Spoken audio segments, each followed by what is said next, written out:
Hello, and welcome back to another episode of the Western Canon Challenge, where we are reading the entirety of the Western literary canon out loud. Today we are picking up where we left off in the previous video with part 2 of Emerson's journal collection number 23. We are up to May 19th of that year, and still a long way to go actually before we are at the end of this collection, one of the larger ones. But with that said, I will go ahead and start reading from May 19th. How has the soldier acquired his formidable courage? By a rare occasional action, effort? No, by eating his daily bread in danger of his life, by having seen 1,000 times what resolution and combination can accomplish. Well, is there any other virtue to be gained in any other way? How is a firm, cheerful conversation to be got? Not by one effort, but by spending days and years well, and so having a divine support for such a frail nature to lean upon. A divine support for all virtue of his life. The bubble of the present is every moment hardening into the flint of the past. What makes the majesty of Brougham and Webster and Mackintosh? No brass resembles gold. The consciousness of an innocent life and the cumulative glory of so many witnesses behind. If you would not be known to do anything, never do it. Emerson speaks on the present. The vanishing volatile froth of the present, which any shadow will alter, any thought blow away, any event annihilate, is every moment converted into the adamantine record of the past, the fragility of the man into the eternity of God. The present is always becoming the past. We walk on molten lava on which the claw of a fly or the fall of a hair makes its impression, which being received, the mass hardens to flint and retains every impression forevermore. There is a great parallax in human nature ascertained by observing it from different states of mind. Emerson speaks on Jortin. Jortin said in his tracts that they who uphold the orthodox doctrine of the Trinity must be prepared to assert, quote, that Jesus Christ is his own Father and his own Son. The consequence will be so, whether they like it or whether they like it not. End quote. He also said in a letter to Gilbert Wakefield, quote, there are propositions contained in our liturgy and articles which no man of common sense among us believes. End quote. Emerson speaks briefly on missionary work. Quote, you send out to the Sandwich Islands 1 missionary and 25 refutations in the crew of the vessel, end quote, said Mr. Sturgis. Emerson speaks on the miracle of the universe. Indeed is truth stranger than fiction, for what has imagination created to compare with the science of astronomy? What is there in Paradise Lost to elevate and astonish like Herschel or Somerville?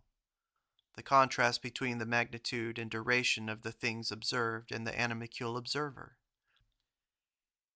It seems a mere eye sailing about space in an eggshell, and for him to undertake to weigh the formidable masses, to measure the secular periods, and settle the theory of things so vast and long, and out of the little cockpit of a planet to aim an impertinent telescope at every nebula, and pry into the plan and state of every white speck that shines in the inconceivable depths. Not a white spot, but as a lump of suns, the roe, the milt of light and life. Who can be a Calvinist, or who an atheist? God has opened this knowledge to us to correct our theology and educate the mind. Quote, how many centuries of observations were necessary to render the earth suspected? End quote. American Encyclopedia. Quote, a good naturalist cannot be a bad man. End quote. Bewick. Bonus orator bonus vir. So Galen, so Abernathy, so Davy. Has not some astronomer said young sentiment of astronomy? I hope the time will come when there will be a telescope in every street. Emerson speaks on design. Every form is a history of the thing. The comparative anatomist can tell at sight whether a skeleton belonged to a carnivorous or herbivorous animal, a climber, a jumper, a runner, a digger, a builder. The conchologist can tell at sight whether the shell covered an animal that fed on animals or on vegetables, whether it were a river or a seashell, whether it dwelt in still or in turbid waters. Everything is a monster till we know what it is for. A ship, a telescope, a surgical instrument are puzzles and painful to the eye until we have been shown successfully the use of every part, and then the thing tells us its story at sight and is beautiful. A lobster is monstrous, but when we have been shown the reason of the case, and the color, and the tentacula, and the proportion of the claws, and seeing that he is not a scale, nor a bristle, nor any quality, but fits to some habit and condition of the creature, he then seems as perfect and suitable to his sea house as a glove to a hand. A man in the rocks under the sea would be a monster, but a lobster is a most handy and happy fellow there. May 26th. Astronomy hath excellent uses. The first question it suggests, how pregnant? Do you believe that there is boundless space? Just dwell on that gigantic thought. Does not idealism seem more probable than a space upon whose area what is the family of being is a mere dot, and the thought of men or angels can never fathom more than its verge? All is lost in the bosom of its great night. Next, see how it corrects the vaunty speculations of men. It was an old sarcasm, if the triangles had a god, they would paint him with 3 sides. And men take man, of course, for the type of the highest beings, and suppose whatever is intelligent and great must be like him in nature. Astronomy gives the lie to all this, and shows that whatever beings inhabit Saturn, Jupiter, Herschel, Venus, even in this little neighborhood of social worlds that so nearly resemble ours, must be of entirely different structure from man. The human race could not breathe in the moon, nor exist in the cold of Saturn, nor move in the gravity of Jupiter. Well, then, it irresistibly modifies all theology. Quote, Not to earth's contracted span thy goodness let me bound, nor think thee Lord alone of man when 1,000 worlds are round. Calvinism suited Ptolemaism. The irresistible effect of the Copernican astronomy has been to make the great scheme for the salvation of man absolutely incredible. Hence, great geniuses who studied the mechanism of the heavens became unbelievers in the popular faith. Newton became a Unitarian. Laplace, in a Catholic country, became an infidel, substituting necessity for God, but a self-intelligent necessity is God. Thus, astronomy proves theism, but disproves dogmatic theology. The Sermon on the Mount must be true throughout all space, which the eye see and the brain imagines, but St. Paul's epistles, the Jewish Christianity, would be unintelligible. It operates steadily to establish the moral laws, to disconcert and evaporate temporary systems. At the touch of time, errors scatter in the eye of eternity. Truth prevails. June 2nd, 1832. Cold, cold. Thermometer says temperate, yet a week of moral excitement. Is it years and nations that guide my pen? I have sometimes thought that in order to be a good minister, it was necessary to leave the ministry. The profession is antiquated. In an altered age, we worship in the dead forms of our forefathers.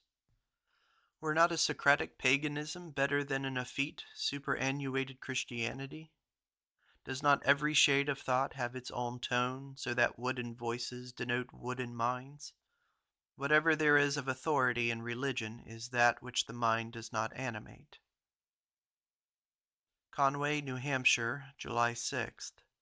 Here among the mountains, the pinions of thought should be strong, and one should see the errors of men from a calmer height of love and wisdom. What is the message that is given me to communicate next Sunday? Religion in the mind is not credulity, and in the practice is not form. It is a life. It is the order and soundness of a man. It is not something else to be got, to be added, but is a new life of those faculties you have. It is to do right. It is to love. It is to serve. It is to think. It is to be humble. Ethan Allen Crawford's White Mountains, July 14, 1832. There is nothing to be said. Why take the pencil? I believe something will occur. A slight momentum would send the planet to roll forever, and the laws of thought are not unlike. A thought, I said, is a country wide enough for an active mind. It unrolls, it unfolds, it shows unlimited sense within itself. A few pains, a few pleasures, how easily we are amused, how easily scared. A too benevolent man is at the mercy of every fop he meets and every householder. His willingness to please withdraws him from himself. Sure, he ought to please, but not to please at the expense of his own view by accommodation. Quote, imitation is a leaning on something foreign, incompleteness of individual development, defect of free utterance. Edinburgh Review. Ah me, said the mourner to me, how natural he looked when they had put on his dicky. It was this that caught him, said the wife to me, touching her pearl earring. Meditations. The golden days of youth are gone, the hours of sun and hope, and round thee. How hard to command the soul, or to solicit the soul. Many of our actions, many of mine, are done to solicit the soul. Put away your flesh, put on your faculties. I would think, I would feel. I would be the vehicle of that divine principle that lurks within, and of which life has afforded only glimpses enough to assure me of its being. We know little of its laws, but we have observed that a north wind, clear, cold, with its scattered fleet of drifting clouds, braced the body, and seemed to reflect a similar abyss of spiritual heaven between clouds and our minds. Or a brisk conversation moved this mighty deep, or a word in a book was made an omen of by the mind and surcharged with meaning, or an oration, or a south wind, or a college, or a cloudy, lonely walk, striking the electric chain wherewith we are darkly bound. And having this experience, we strive to avail ourselves of it, and propitiate the divine inmate to speak to us again out of clouds and darkness. Truly, whilst it speaketh not, man is a pitiful being. He whistles, eats, sleeps, gets his gun, makes his bargain, lounges, sins, and when all is done, is yet wretched. Let the soul speak, and all this drivelling and these toys are thrown aside, and man listens like a child. The good of going into the mountains is that life is reconsidered. It is far from the slavery of your own modes of living, and you have an opportunity of viewing the town at such a distance as may afford you a just view, nor can you have any such mistaken apprehension as might be expected from the place you occupy and the round of customs you run at home. He who believes in inspiration will come here to seek it. He who believes in the wood-loving muses must woo them here, and he who believes in the reality of his soul will therein find inspiration and muses and God, and will come out here to undress himself of pedantry and judge righteous judgment and worship the first cause. The reason why we like simplicity of character, the reason why grown men listen with untiring interest to a lively child, is the same, vis-a-vis, it is something more than man, above man, and we hearken with a curiosity that is something of awe. We should so listen to every man if his soul spake, but it does not. His fears speak, his senses speak, and he himself seldom. July 15th, 1832. A few low mountains, a great many clouds always covering the great peaks, a circle of woods to the horizon, a peacock on the fence or in the yard, and two travelers no better contented than myself in the plain parlor of this house make up the whole picture of this unsabbatized Sunday. But the hours pass on, creep or fly, and bear me and my fellows to the decision of questions of duty, to the crises of our fate, and to the solution of this mortal problem. Welcome and farewell to them. Fair come, fair go. God is, and we in him. The hour of decision. It seems not worth while for them who charge others with exalting forms above the moon to fear forms themselves with extravagant dislike. I am so placed that my aliquid ingeni may be brought into useful action. Let me not bury my talent in the earth in my indignation at this windmill.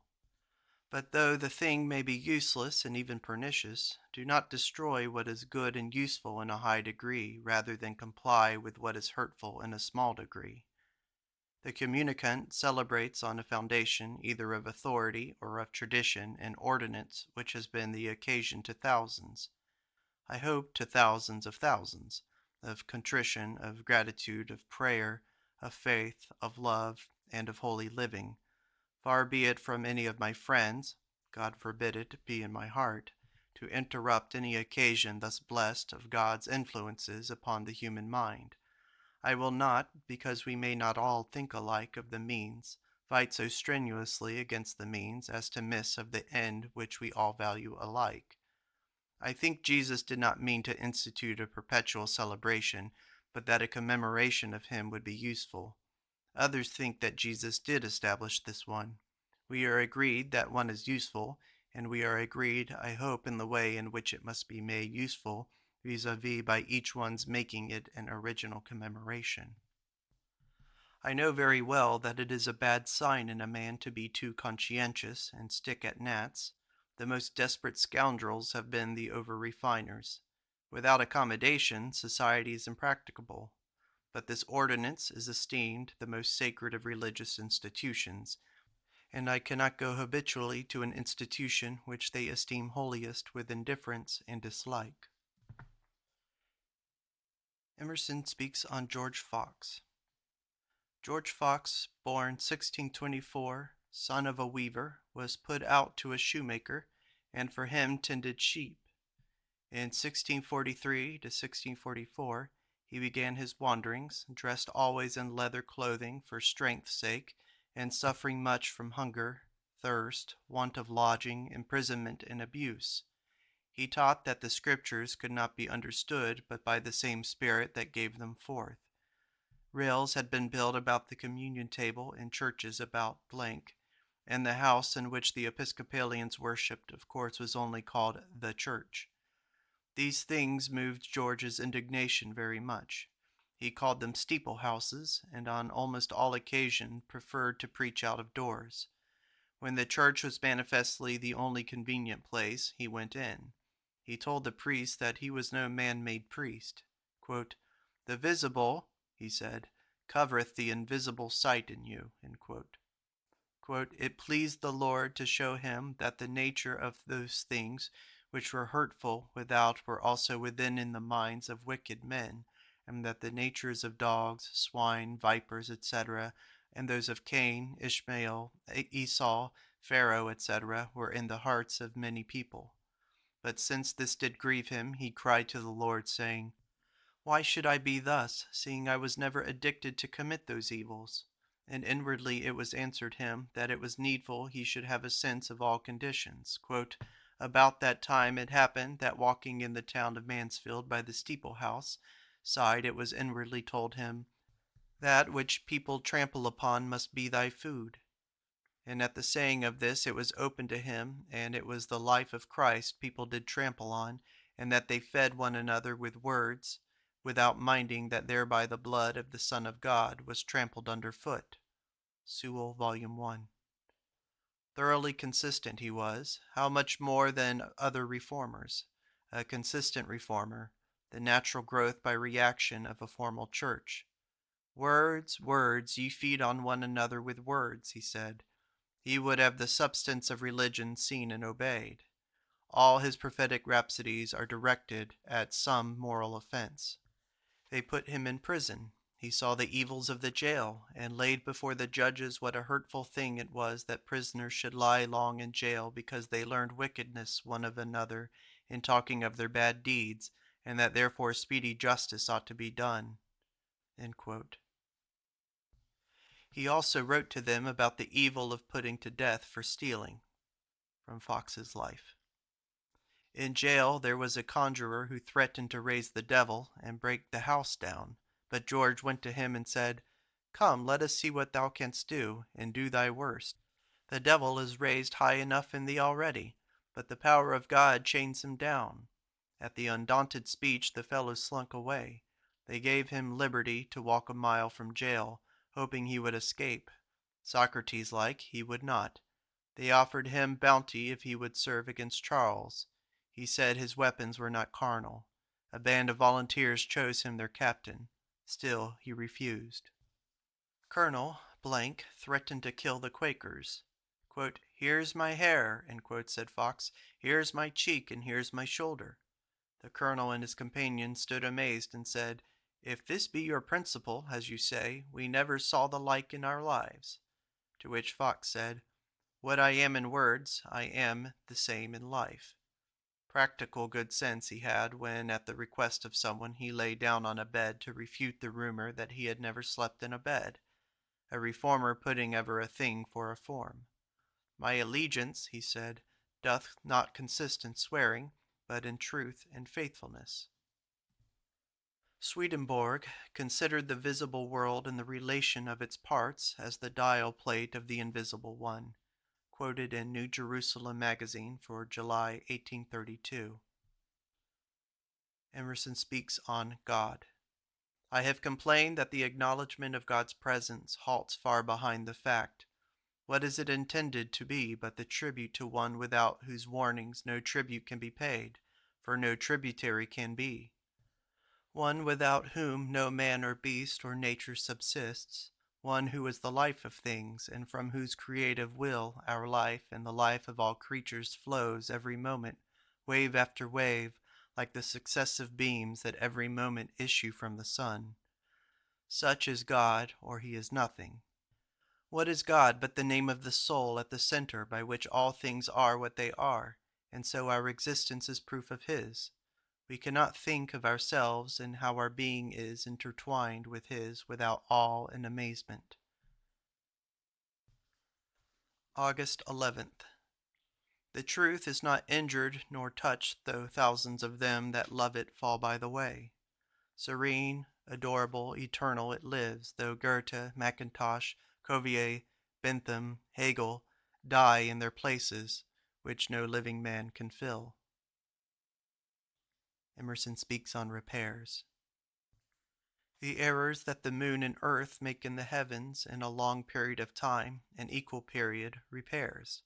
The seventh Pleiad was lost and is found. The sweet fern dies but revives. As much rain as the mountain sheds in forming torrents is replenished by visiting clouds. But these are far off signs of compensation. Before tea I counted not myself worth a brass farthing, and now I am filled with thoughts and pleasures, and am as strong and infinite as an angel. So when, one of these days, I see this body going to ruin like an old cottage, I will remember that after the ruin the resurrection is sure. The principle of repairs is in us, the remedial principle. Everybody perceives greatest contrasts in his own spirit and power. Today he is not worth a brown cent. Tomorrow he is better than a million. He kicks at riches and could be honored and happy with nothing but arrowroot and balm tea. This we call being in good or bad spirits. It is only in the bad fit that we doubt and deny and do ill, and we know well at the time that sorrow will come for a bad action, and sorrow is repairs, and belief in the powers and perpetuity of man will return, and we shall be magnified by trust in God. When, therefore, I doubt and sin, I will look up at the moon, and remembering that its errors are all periodical, I will anticipate the return of my own spirits and faith. Patrick Henry's speech, full of religion. Emerson speaks on real antiquity. Our upstart antiquities hide themselves like little children between the knees of such a fatherly place as London. The Bishop of London sits in his cathedral by a regular succession of 1200 years. Read Palgrave's account of Saxon religion, Volume 1, page 55. God equals good, man equals wickedness. They believed in future state. August 12th. The British Plutarch and the modern Plutarch is yet to be written. They that have writ the lives of great men have not written them from love and from seeing the beauty that was to be desired in them. But what would operate such gracious motions upon the spirit as the death of Lord Cobham and of Sir Thomas More, and a censure of Bacon and a picture of George Fox and Hampden, and the chivalrous integrity of Walter Scott, and a true portrait of Sir Harry Vane and Falkland and Andrew Marvell. I would draw characters, not write lives. I would evoke the spirit of each, and the relics might rot. Luther, Milton, Newton, Shakespeare, Alfred, a light of the world, Adams. I would walk among the dry bones, and wherever on the face of the earth I found a living man, I would say, "Here is life, and life is communicable." Jesus Christ truly said, "My flesh is meat indeed." I am the bread, for of his life or character have the nations of the earth been nourished. Socrates I should like well, if I dare to take him. I should repeat Montaigne, though. I wouldn't, quote, "Eyes that the beam celestial view, which evermore makes all things new," end quote. These I claim as sole qualification, you lamb. I would make Milton shine. I would mourn for Bacon. I would fly in the face of every cockered prejudice, feudal or vulgar, and speak as Christ of their good and evil. Emerson speaks on ideal men. When we look at the world of past men, we say, what a host of heroes. But when we come to particularize, it is like counting the stars which we thought innumerable, but which prove few and rare. Bacon, Shakespeare, Caesar, Scipio, Cicero, Burke, Chatham, Franklin, none of them will bear examination or furnish the type of a man. What we say, however trifling, must have its roots in ourselves, or it will not move others. No speech should be separate from our being like a plume of a nosegay, but like a leaf or a flower or a bud, though the topmost and remotest yet joined by a continuous line of life to the trunk and the seed. August 17. It would be good to publish Gerard's heroism in yellow fever at Philadelphia, and Dr. Rush's account of his own practice to stimulate the cowed benevolence of this dismal time. We are to act, doubtless, in our care of our own health, as if there were no other world. We are to be punctilious in our care. No caution is unseemly. This is the design of Providence.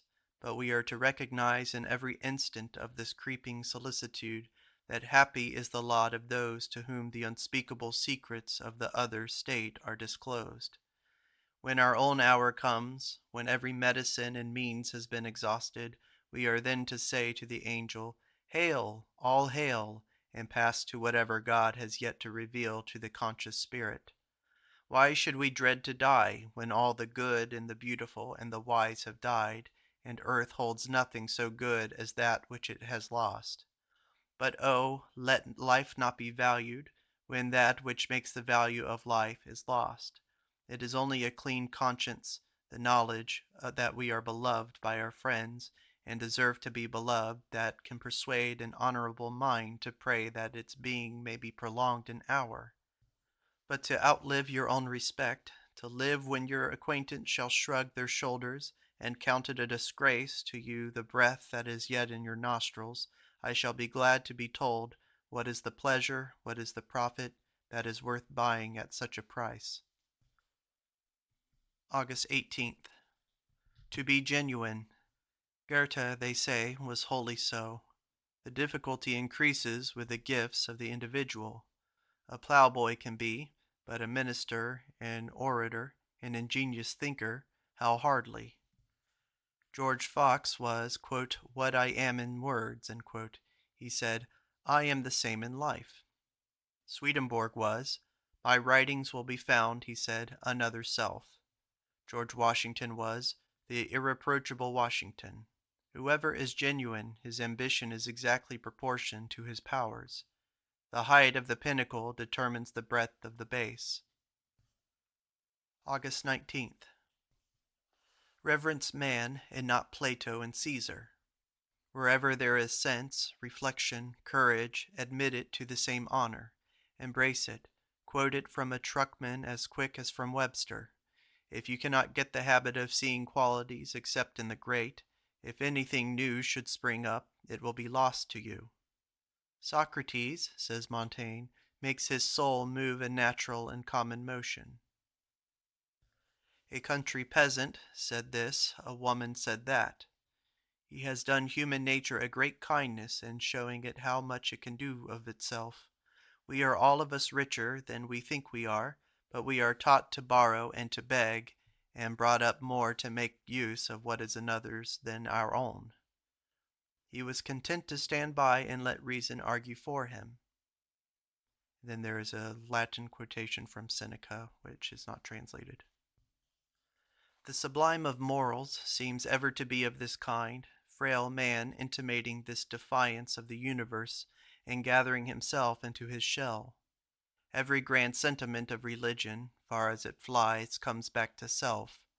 As when you say, the gods approve the depth, but not the tumult of the soul. The sublime of it is that to the soul itself depth, not tumult, is desirable.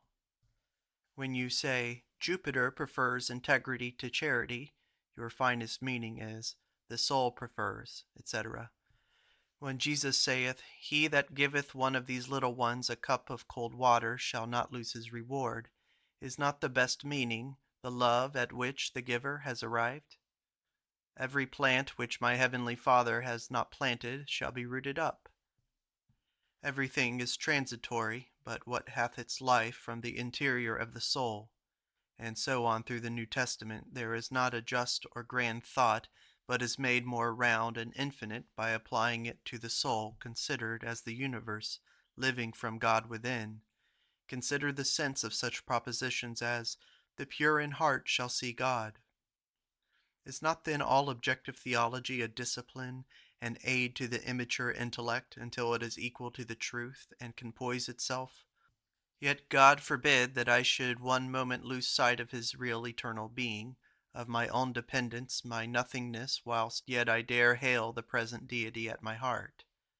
The understanding speaks much, the passions much, the soul seldom. The only friend that can persuade the soul to speak is a good and great cause. Out it comes now and then like the lightning from its cloud, and with an effect as prodigious. September 5th. Hypocrisy is the attendant of false religion. When people imagine that others can be their priests, they may well fear hypocrisy. Whenever they understand that no religion can do them any more good than they actually taste, they have done fearing hypocrisy. Here is an editor's note. On September 9th, Mr. Emerson met his congregation again. In his sermon, he simply and freely stated his opinion that Jesus did not intend to establish a perpetual observance when he ate the Passover with his disciples, and further, that it was not expedient to celebrate it as was then done in his church. For this opinion he gave his reasons, drawn from the Scriptures. He then stated what seemed to him real objections to the customary observance.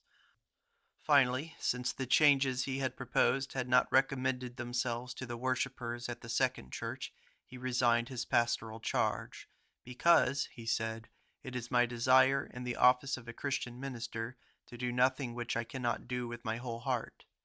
His people did not wish to part with him. Meetings were held in hopes of arranging some way of keeping him, but at last his resignation was reluctantly accepted, and he and his people parted in peace.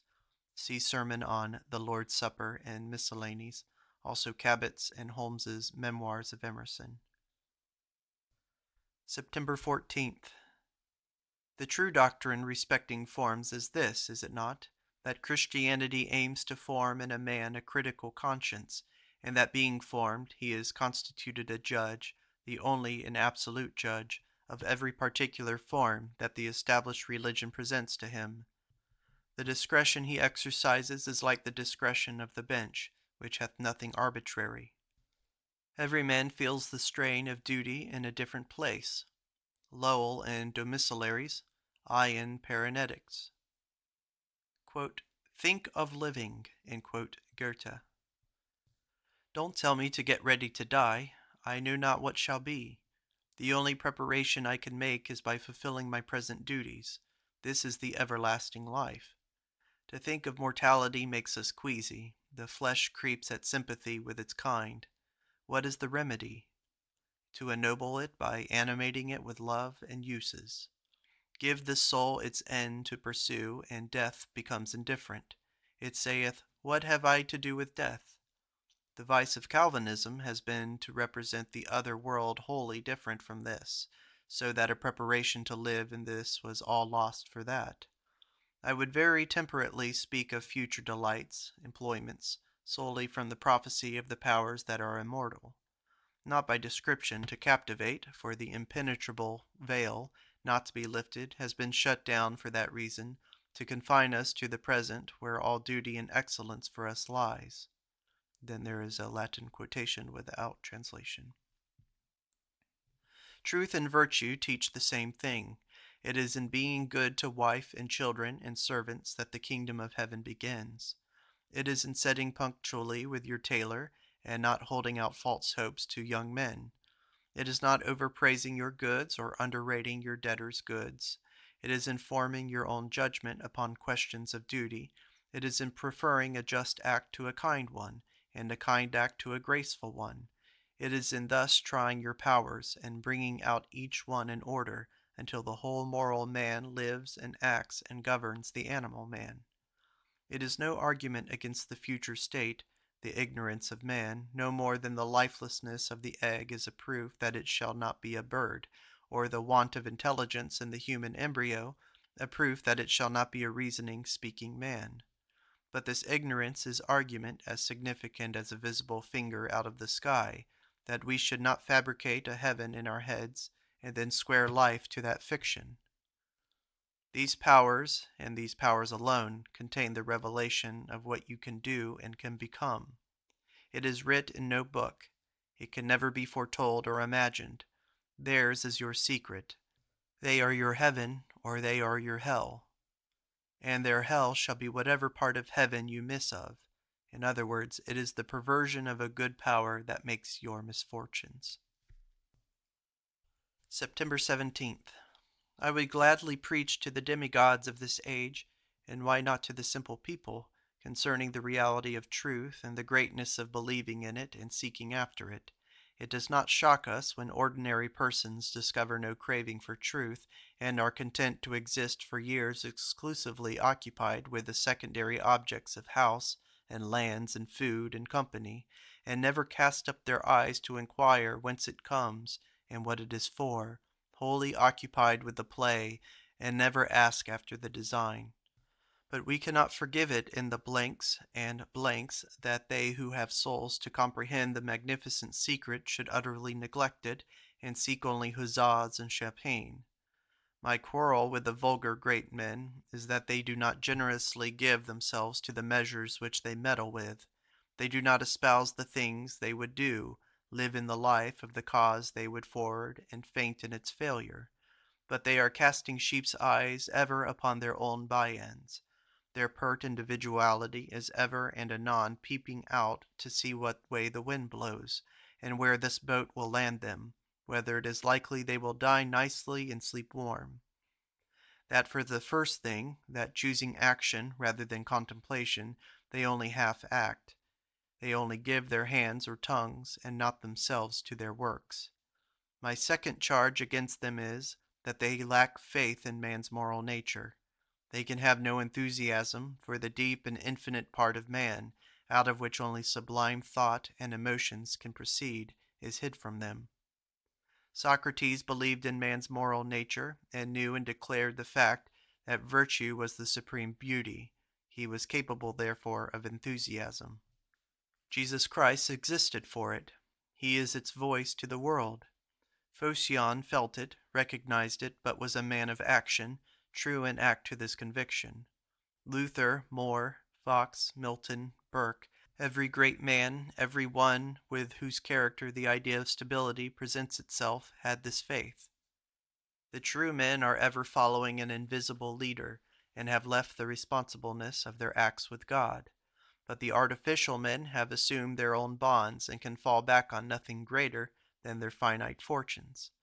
Empirics, with expedience for a few years, reputation instead of character, and fortune instead of wisdom.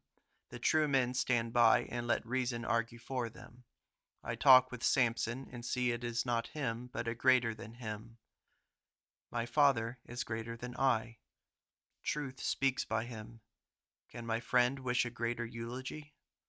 Whatever I say that is good on the Sundays, I speak with fervor and authority, surely not feeling that it rests on my word, or has only the warrant of my faulty character, but that I got it from a deeper and common source, and it is much addressed to me as to those I speak to. October 1st. I am cheered and instructed by this paper on Corn Law Rhymes in the Edinburgh by my Germanic New Light writer, whoever he be. He gives us confidence in our principles. He assures the truth lover everywhere of sympathy. Blessed art that makes books, and so joins me to the stranger by this perfect railroad. Emerson speaks on sovereignty of ethics. Has the doctrine ever been fairly preached of man's moral nature?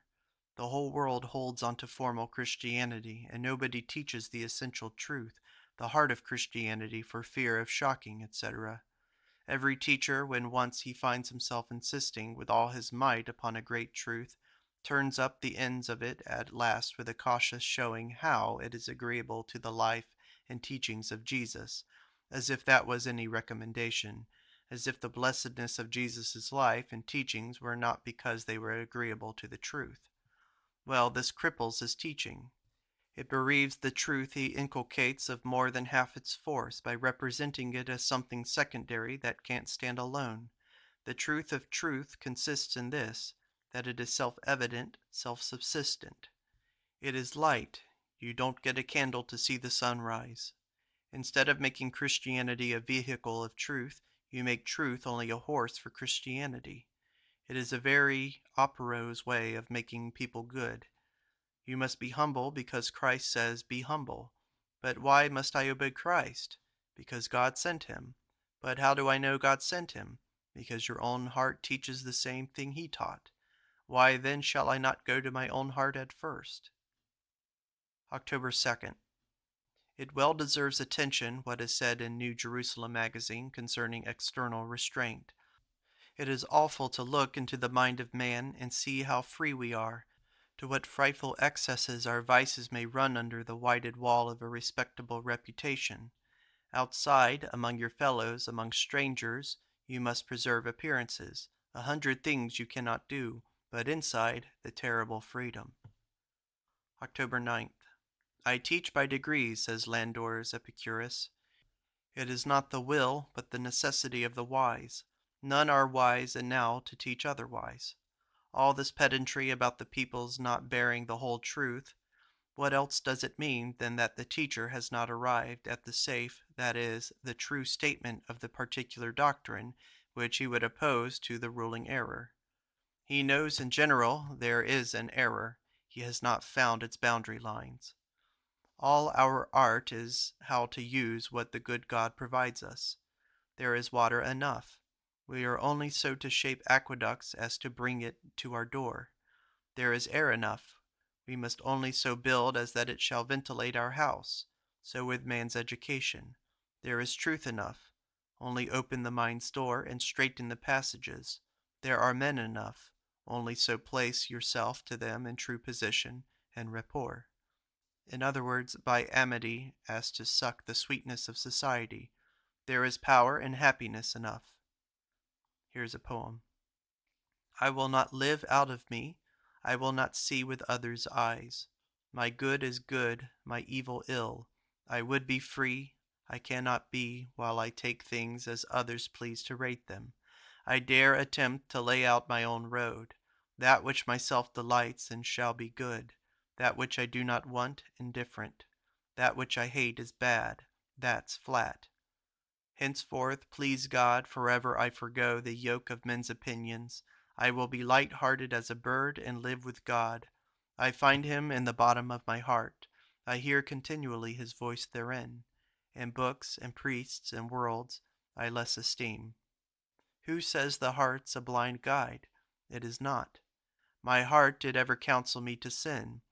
I wonder where it got its wisdom, for in the darkest maze amid the sweetest baits, or amid horrid dangers never once did that gentle angel fail of his oracle.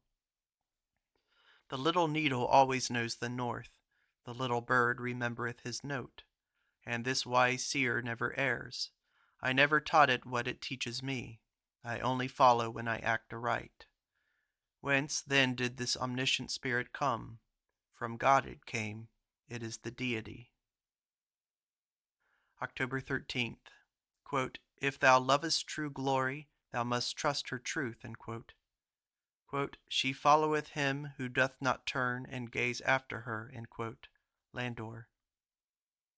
Quote, since all transcendent, all true and genuine greatness must be of a man's own raising, and only on the foundations that the hand of God has laid, do not let any touch it.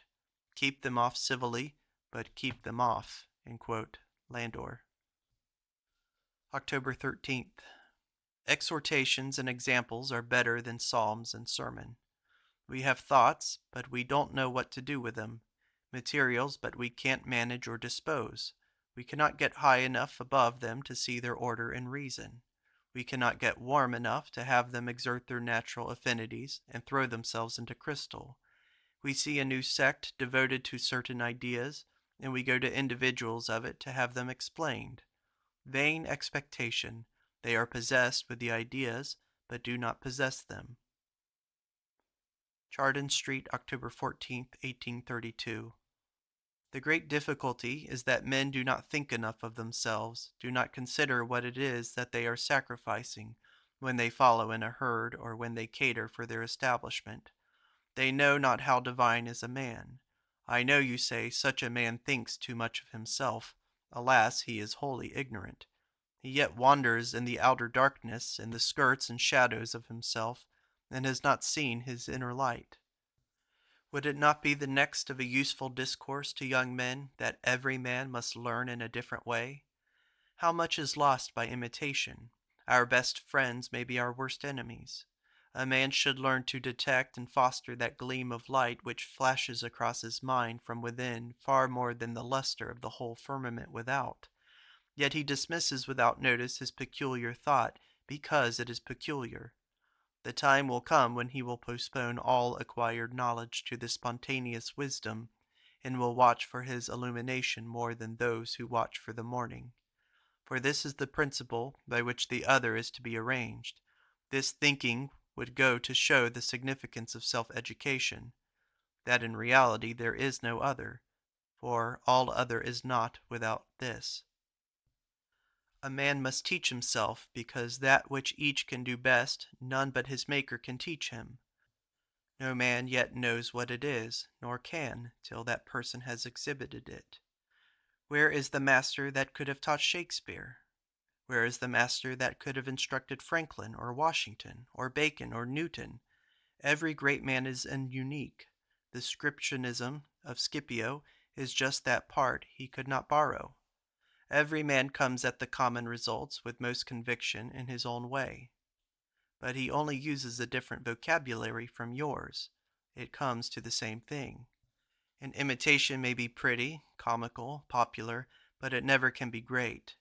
Bonaparte mimicked Themistocles. If anybody will tell me who it is the great man imitates in the original crisis when he performs a great act, who Muley Moloch imitated, or Falkland, or Scipio, or Aristides, or Phocion, or Fox, or Moore, or Alfred, or Lafayette, I will tell him who else can teach him than himself. A man has got to learn that he must embrace the truth, or shall never know it, that to be thankful for a little is the way to get more. He is to work himself clear of how much nonsense and mischief.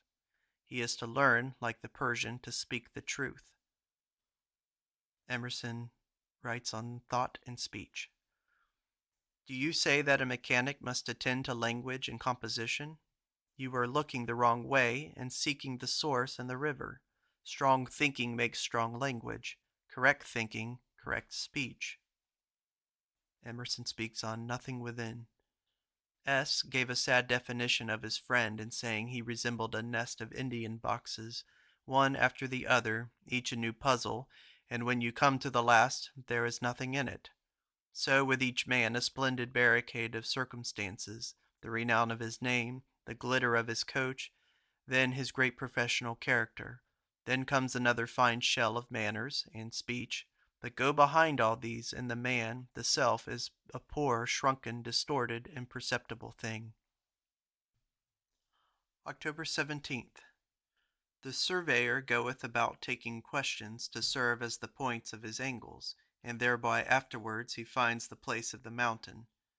The philosopher in like manner selects points whence he can look on his subject from different sides, and by means of many approximate results he at last obtains an accurate expression of the truth.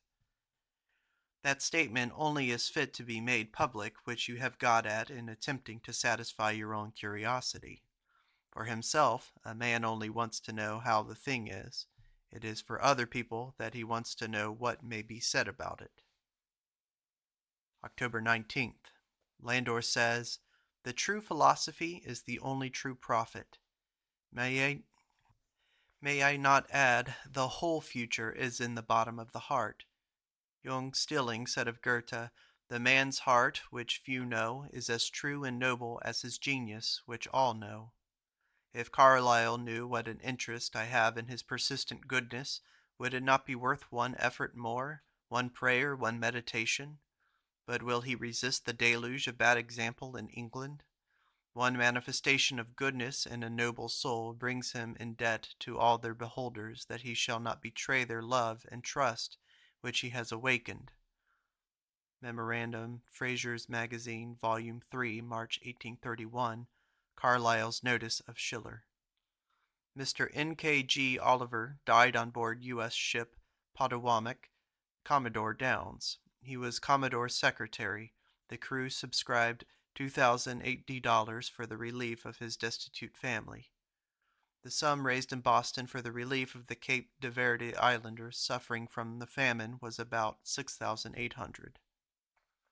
Emerson speaks briefly on Mary Moody Emerson. "My aunt had an eye that went through and through you like a needle. She was endowed," she said, "with the fatal gift of penetration. She disgusted everybody because she knew them too well. To live in a field of pumpkins, yet eat no pie." October 28, 1832. The vote on the question proposed to the proprietors of the second church this evening stood thus: Ayes 25, nays 34, blanks 2. On the acceptance of the pastor's letter, Ayes 30, nays 20, blanks 4. And a footnote states, "This is the only direct mention in this journal of Mr. Emerson's parting from his church." Quote, "He who would write heroic poems should make his whole life a heroic poem." End quote. Milton. Emerson speaks on Schiller. "I propose to myself to read Schiller, of whom I hear much. What shall I read? His Robbers? Oh no, for that was the crude fruit of his immature mind. He thought little of it himself. What then, his Aesthetics? Oh no, that is only his struggle with Kantian metaphysics. His poetry? Oh no, for he was a poet only by study. His histories? And so with all his productions. They were the fermentations by which his mind was working itself clear. They were the experiments by which he got his skill, and the fruit, the bright pure gold of all was Schiller himself." Carlyle says it was complained of Schiller's Robbers that the moral was bad or it had none, and he saith, "But Schiller's vindication rests on higher grounds than these. His work has on the whole furnished nourishment to the more exalted powers of our nature. The sentiments and images which he has shaped and uttered tend in spite of their alloy to elevate the soul to a nobler pitch, and this is a sufficient defense," etc.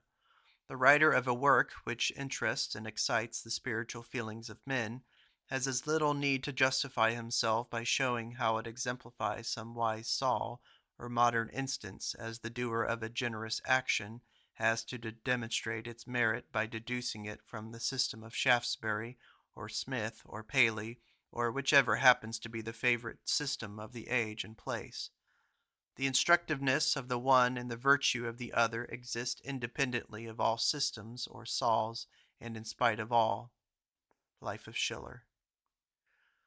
This is tantamount, is it not, to Aristotle's maxim, "We are purified by pity and terror," and thus is Shakespeare moral, not of set purpose, but by elevating the soul to a nobler pitch. So too are all great exciters of man moral. In war and plague and shipwreck greatest virtues appear. Why, but that the inmost soul which lies tranquil every day is moved and speaks? But the inmost soul is God, the spark passes where the chain is interrupted. November 6th. Pope is said to have preferred this couplet among his writings. Quote, "Lo, where Maeotis sleeps and hardly flows the freezing Tanais mid a waste of snows." Emerson speaks on public concern or private.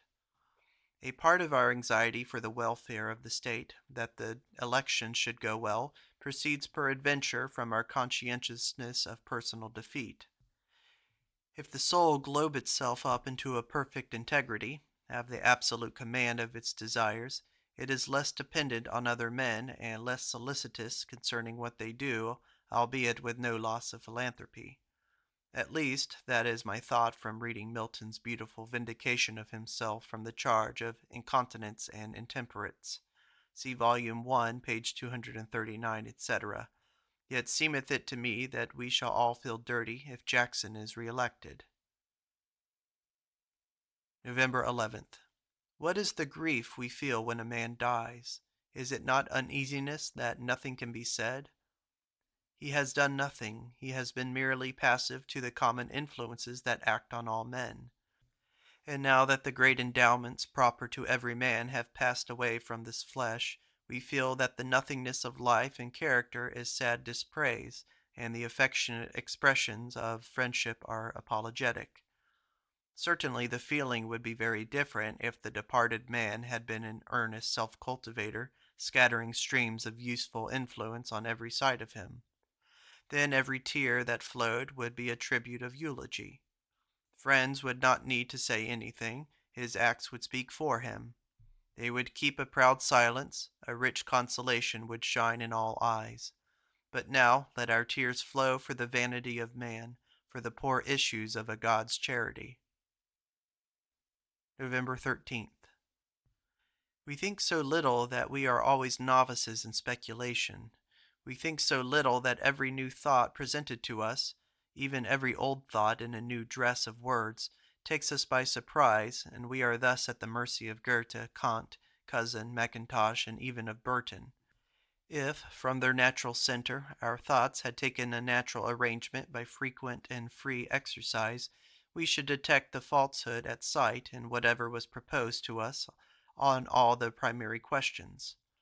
As it is, we can hardly stand our ground against the ready advocate of a proven lie. Excellence is always brand new. A kingdom has the rig of a man of war, a republic the rig of a merchantman. Men in our day consent to war because the antagonists are strangers. I know my neighbor, but the Frenchman, the Malay, the Buenos Aires, are no more to me than the dramatis personae. The chief mourner does not always attend the funeral. A fine day is not a weather breeder, but a fine day. The whole future is in the bottom of the heart. Quote, "What shall I teach you the foremost thing? Couldst teach me off my own shadow to spring?" End quote. Goethe to Carlyle. Emerson speaks on Sartor Resartus. Unconsciously, we are furnishing comic examples to all spectators of cobwebbed ethical rules. I go to the Athenaeum and read that man is not a clothes horse, and come out and meet in Park Street my young friend who, I understand, cuts his own clothes and who little imagines that he points a paragraph for Thomas Carlyle. Goethe says, "Others will never spare you." So true is it that I am not reminded of my own unfaithfulness when I am divert upon it in sea. Emerson speaks on Miss Margaret Tucker. Saturday, 11 a.m., November 24th, 1832, died my sister, Margaret Tucker. Farewell to thee for a little time, my kind and sympathizing sister. Go rejoice with Ellen, so lately lost in God's free and glorious universe. Tell her, if she needs to be told, how dearly she is remembered, how dearly valued. Rejoice together that you are free of your painful corporeal imprisonment. I may well mourn your loss, for in many sour days I had realized the delicacy and sweetness of a sister's feeling. I had rejoiced too, as always, in the gifts of a true lady, in whom was never anything little or mean seen or suspected, who was all gentleness, purity, and sense, with a rare elevation of sentiments. God comfort the bitter lonely hours which the sorrowing mother must spend here. Farewell, dear girl. I have a very narrow acquaintance, and of it you have been a large part. We anchor upon a few, and you have had the character and dignity that promised everything to the esteem and affection of years. Think kindly of me. I know you will. But perchance the disembodied can do much more, can elevate the sinking spirit, and purify and urge it to the generous purposes. Teach me to make trifles, and work with consistency and in earnest to my true ends. The only sister I have ever had, pass on, pure soul, to the opening heaven. November 27th.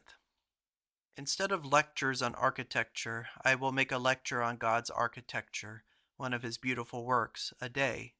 I will draw a sketch of a winter's day. I will trace, as I can, a rude outline of the foundation and far assembled influences, the contribution of the universe, whereon this magical structure rises like an exaltation, the wonder and charm of the immeasurable deep.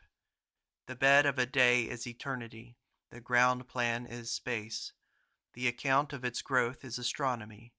Its nearer phenomena are chemistry, optics, agriculture, hydrostatics, animated nature.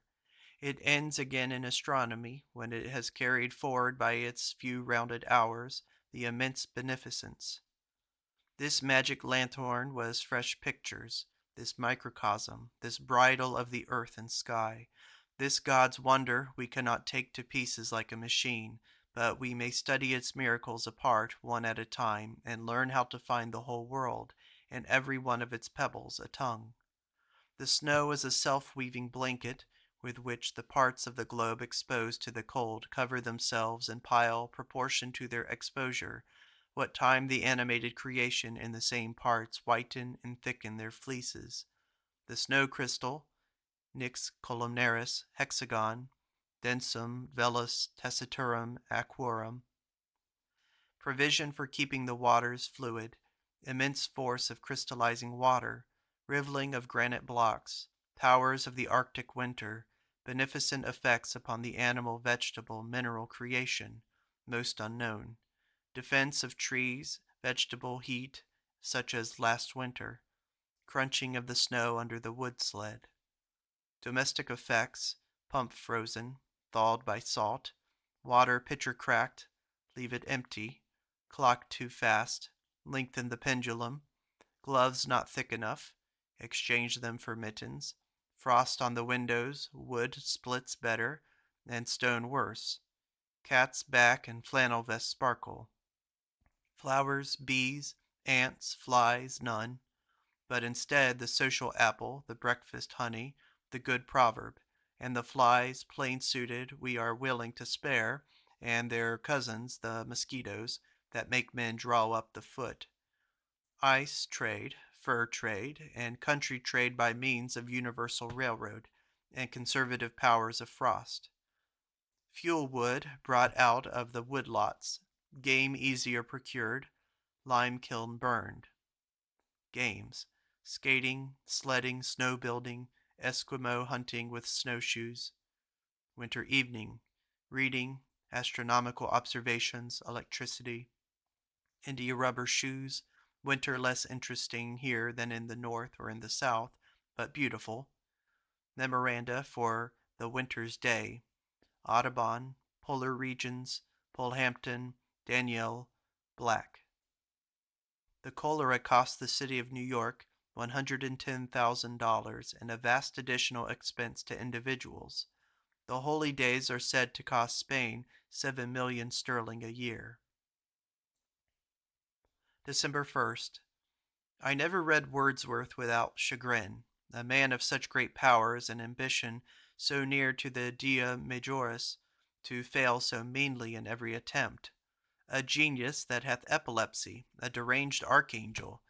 The ode to duty, conceived and expressed in a certain high, severe style, does yet miss of greatness, and of all effect by such falsities, or falses as, and the most ancient heavens through thee are fresh and strong, which is throwing dust in your eyes, because they have no more to do with duty than a dung cart has.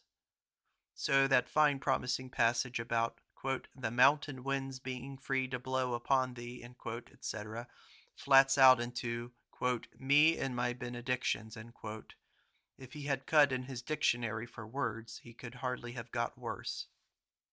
Emerson writes on compulsory mathematics. Among things to be reformed at college is this miserable practice of leading ingenious youth blindfolded through trigonometry and the other mathematics. The first scholar tells me that he can understand a page at a time, and young Appleton himself suggests the great good of having a preliminary treatise, often referred to in the main body, apprising the reader what it all drives at. Now he has no idea.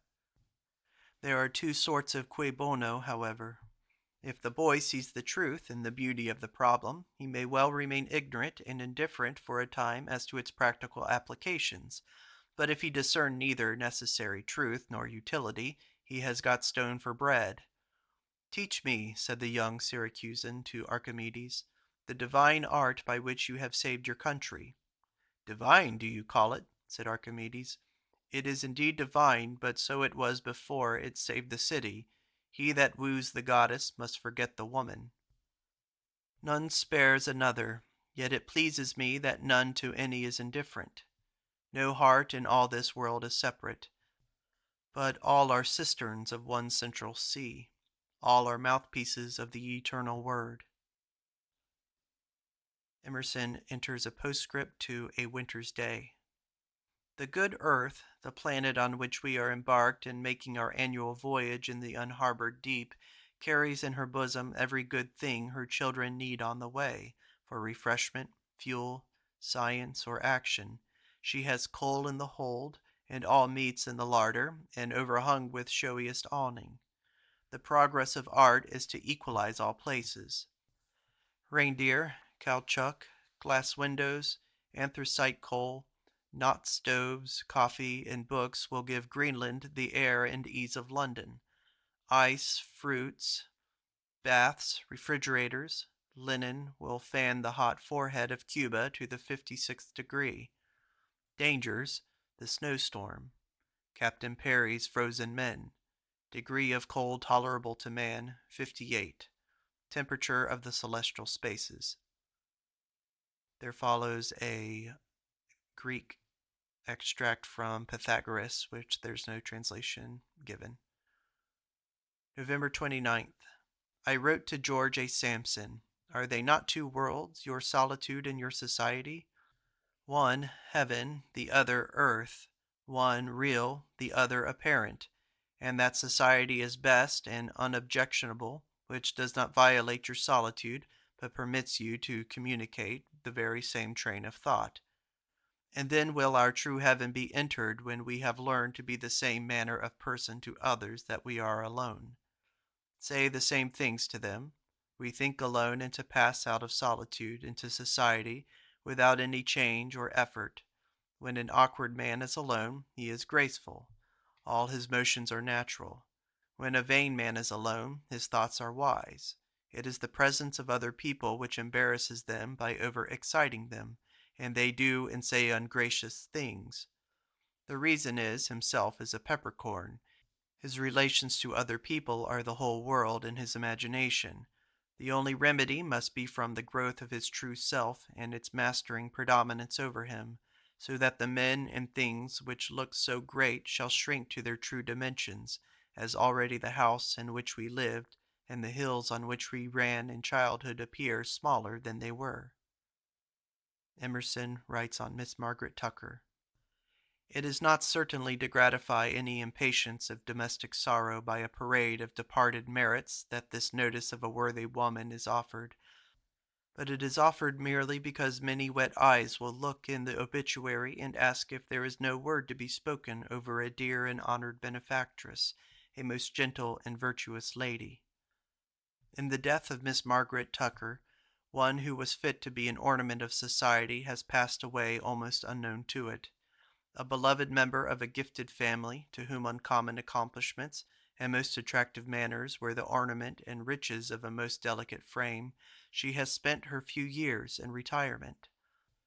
But in that family, and in the much larger circle of her acquaintance, she was revered and loved in an uncommon degree, and as she deserved.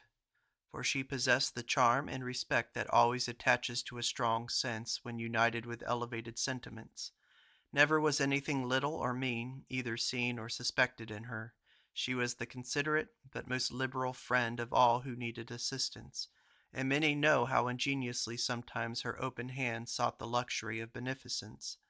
Her extreme delicacy and sweetness never suffered her to wound the feelings of another, and, though most all her life the victim of slow but disheartening disease, it is not easy to remember that she never complained. Few have preserved such dignity and gentleness through so long a term of sickness, or gone out of the world to join the friends she had never forgotten, more affectionately remembered by those whom she has left in it. Here is an annotation from the editor. In Mr. Cabot's memoir, Volume 1, pages 171 to 175, are given 4 interesting letters written at this crisis of Mr. Emerson's life. One by him to his brother William, telling him of the schemes he was then revolving for the new life before him, among them one for a new magazine, in which his brothers should join. Quote, "Give me my household gods against the world, William, Edward, and Charles." William had been giving literary lectures in New York. 2 letters follow from Charles to his Aunt Mary, telling of the illness of Waldo, he was called so in the family, and his decision to go to Europe, and of his, Charles's, growing disappointment as I go Sunday after Sunday and hear ordinary preachers and remember what a torch of kindling eloquence has been snuffed out in such an insignificant fashion. Then follows a letter from Waldo telling William of his resolve to go to Europe instead of visiting Edward in Puerto Rico. Here are the authors or books quoted or referred to in journal for 1832. Zoroaster, Zen de Versta apud Histoire de l'Académie des Inscriptions, Pythagoras, Aristotle, Quintus Fabius, Pictor apud Cicero, ? Cicero, Horace, St. Paul, Plutarch, Archimedes, Pericles, Seneca, Leonardo da Vinci apud Brewster's Life of Newton, Montaigne Essays, Shakespeare, Grotius, Milton, Comus, Prose Works, George Herbert, George Fox apud Sewell's History of the Quakers, also Life of, Bishop Patrick, Parable of a Pilgrim, Fenelon, Fontenelle, Saurin, Swedenborg, John Jortin, Fielding, Proverbs, Lucas, On Happiness, on Holiness, Joseph Black, Bentham, Patrick Henry, Moses Mendelssohn, Phaedo, Herschel, William, and John, Young Stilling, Autobiography, Goethe apud Carlyle, Schiller, John Flaxman, Beauty, Sculpture apud Ries's Encyclopedia, Laplace, Schlegel, Guesses at Truth, Malthus, Burns, Poems, Mackintosh, Ethical Philosophy, Abernathy, Lectures, Jeffery, Hegel, Pestalozzi apud Biber, Wordsworth, Landor, Imaginary Conversations, Moore, Poems, Daniel, Meteorological Essays, Mary Somerville, Mechanism of the Heavens, Perry, Voyages, Audubon, Cousin, Channing, Sermon on War, Carlyle, Cornwall Rhymes, Sartor Resartus, Life of Schiller, Edinburgh Review, New Jerusalem Magazine. This is the end of Ralph Waldo Emerson's Journals, Volume 2. In the next video, we will proceed to Volume 3. Thank you for listening.